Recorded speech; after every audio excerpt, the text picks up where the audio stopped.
Thanks for coming. I'm Lynn Kelly. If any of you have listened to our Tuesday trainings, I'm the individual usually on the training with Michael Soden. Next week, though, we are going to feature two of our other support individuals, so make sure that you tune into that session so you can hear Rochelle and Donna. I'm going to talk about DACdb as a toolbox, and as Stephen was mentioning, DACdb can do a lot of things, and the reason it can is because it was built by Rotarians for Rotarians. Almost all of us are Rotarians on the staff. We have two past district governors. We have a district governor nominee coming up. We have a president nominee. I'm the district secretary. We have just regular Rotarians on our staff. So we understand Rotary. So first of all, I'm going to talk about DACdb Mobile. Most of your members are not going to use the desktop version of DACdb. They usually just want to call someone, look someone's phone number up, maybe send them an email.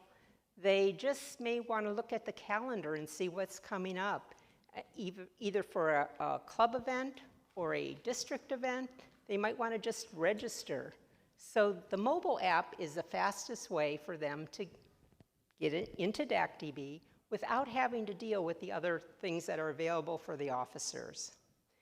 So they can go to the App Store, either the Apple App Store or the Google Play, and download DACdb. You can use that QR code to also download DACdb on your phone. You'll use the same login that you have for the desktop version, and then once you do, it's going to sort of look like that. So you have everything broken down: my club, area, my district, my data, so they can see if their individual data is correct, admin and support section. You can look in there, you can send emails, you can take attendance at the club. The only thing you cannot do is you cannot edit members in there. You have to go to the desktop version because this is a database and we're not going to tie up mobile app for you to make critical changes. So this is really easy to use, and I encourage you to have your folks even devote one meeting to it, getting them all set up on the mobile app. As officers, you are probably going to use this tab the most. It's the My Club tab. And then from here, you can set up committees, you can look at your members, you can look at the calendar, the club files. These are all the tools you need. Up on the top right, there is a little wheel. Anytime you see a wheel on a page, it means you can customize that page.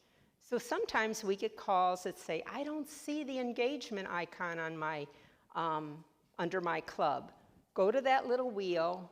You'll see either icons available or icons displayed. So what you do is just drag the icons available up to the icons displayed and click Set My Configuration. So you can customize this to what apps you use. The top 6 are your favorites. So anytime you change to another screen, those top 6 will show so you can easily get back to them.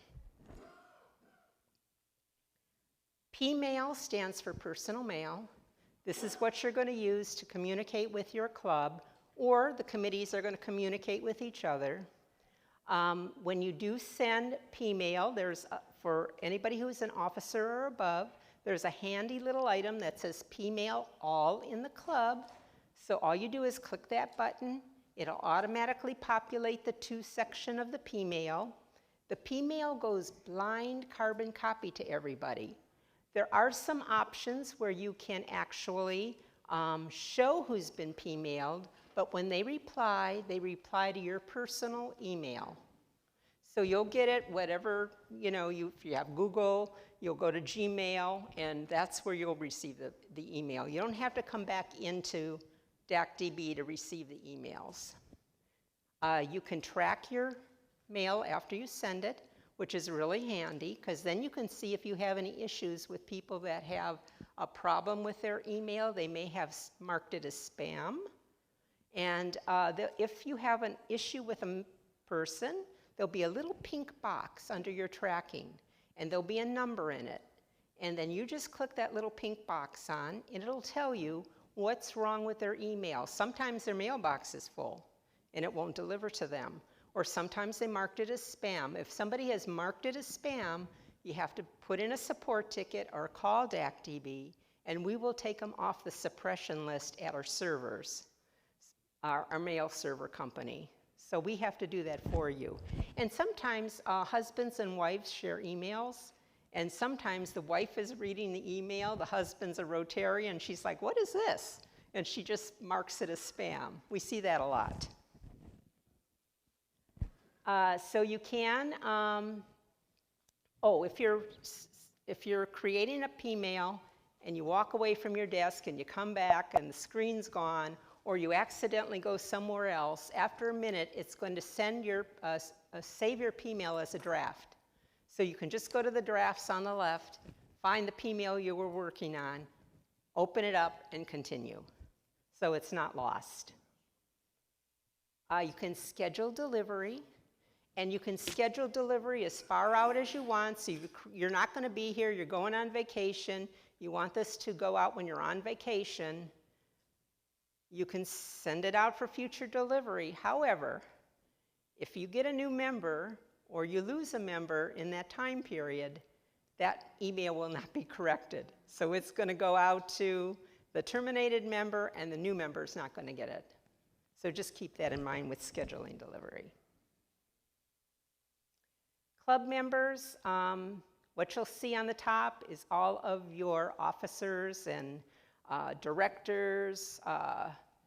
Make sure you go in there and put pictures in. Of course, this is our fictitious Club Hollywood that we talk about on our Tuesday training.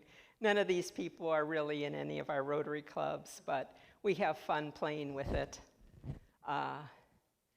RI Compare, I think you talked about RI Compare. So if you do have RI integration turned on, when you add a member, terminate a member, change information, edit your club positions, it's going to sync with Rotary International. Now, even though it's supposed to happen automatically, things happen when you're doing this. RI could be down for 5 minutes. We could be down for 5 minutes. Your internet could be down for 5 minutes. It could be any number of things. So after you make changes to any of your member data or your officer data, just go back to the RI Compare to look to see if it really happened. We notice a lot when people are adding new members, if they make a mistake on the address, for example, they don't put anything in address 1, then RI is not going to accept it because they can't see that address. That doesn't roll up to RI. There's nothing, it's blank. So they won't do anything with it. So it'll sit there, and if you don't check this regularly, that 30-day period that you have to get a new member added or terminated, that will pass by, and then people will be calling us, well, how come this member didn't roll up? It says their start date's after 30 days. So check your RI Compare, or if your secretary is doing this, let them check RI Compare after they've done something. And if there is something wrong, they'll be sitting up on the top in red. And on the left, there'll be a letter I next to the name there. If you click that I, it's going to tell you what's wrong with the record, why it didn't roll up. Somebody submitted a ticket today, and they said, well, why didn't our members roll up? Well, the start date is May the 10th. And I said, well, you're going to have to go back in there on May the 10th now and push them up because RI isn't going to take that. So, you know, come back in there, check, and then you'll have less problems going forward. Yes? The member number, when you click on the person's ID, the pencil, under club members, the member number is like the second field from the top. And if that's blank, then you know you better go check your RI Compare. But you have to have integration turned on where we are the update partner. If you're only read, then you have a whole lot more work to do. Because if you're the read, all you're going to see is what's on the RI side, and you have to go to the compare and push that information over to DACdb. Officers, 4 and above. If you're level 4 and above, no, all your officers. So as long as they're 4, level 4, they'll be able to do it. Other people, who assigns a level to? The officers, the president. So for example, when you're putting your officers into the edit club positions, we recommend certain levels. So president, secretary, treasurer, club executive secretary are always a level 4. But membership chair, foundation chair, any of your committee chairs that you'll put in there, they're usually a level 3. So if you need to have them be able to have edit access to the members to change information, when you're editing those club positions, right there you can change their level. And that is the best way to do it, because then after they're finished with that position, they automatically go back to a level 1 or whatever they were. If you change it in their login record, then you have to remember to go into their login record after they're not in that position anymore and lower their level. So under the edit club positions, that is the best way to handle the security level. Yes? Mm-hmm.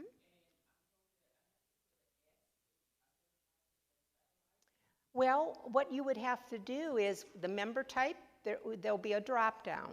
And I think in your district, I think the member type is active satellite. So you would select active satellite if they're an active satellite member.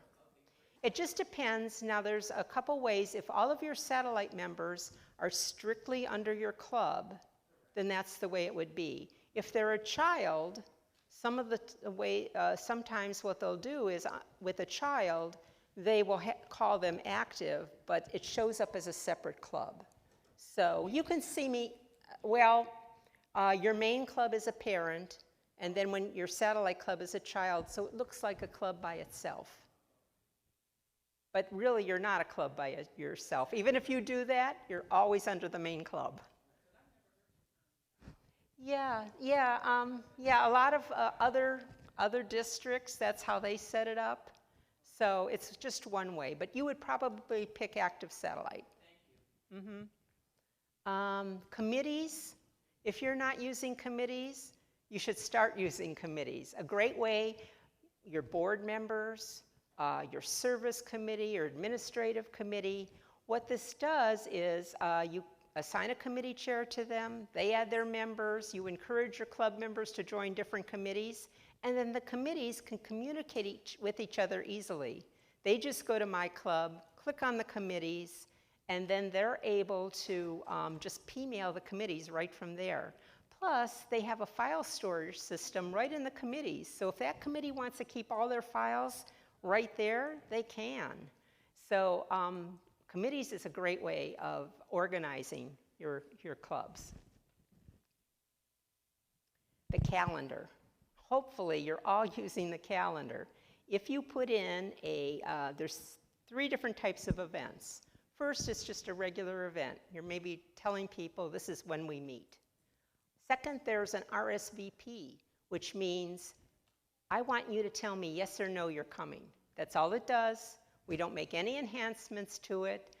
What happened, we created this during COVID when people were on Zoom so that people can say yes or no. And then after COVID started winding down, where people were meeting in person and hybrid, then we had added an option in person or via Zoom. That's all this does, but sometimes that's all you need is a yes or no. Somebody's coming. The third event is an actual registration. And I did talk to somebody this morning. They have a registration set up for their weekly meetings, and then they take who's coming, what meal they're ordering. And she goes, we take credit card, but every meeting, every time I set up a meeting, I have to add the credit card information. Well, I told her, no, you don't. You just take that last one, clone it, put the new date in it, and it's all set for the next time. So those are 3 different things you can use. I hear people that have Flags for Hero programs, your installation banquet, you might have a big fundraiser in your club. That's when registrations come into effect. And it's very complex, not complex to use, but it can be very complex. You can add all kinds of conditional formatting questions, and you can use credit cards to take payment. So it's really handy. So learn how the calendar works. Usually if you post an event that's a club fundraiser, it'll show up on your district website and also on the district calendar. So, and if you have a DACdb website, make sure you're putting your information in, because when people go to it, they're going to look at your calendar and see what's going on. Files, this is a good thing to be using. Public files means it can be searched by Google, and usually you put things out there like flyers for your fundraiser. Maybe you have a scholarship application, you can put that out there. Things that you want the public to see and that you can put on your website. Secure means only your club members can see it. Nobody from the outside can see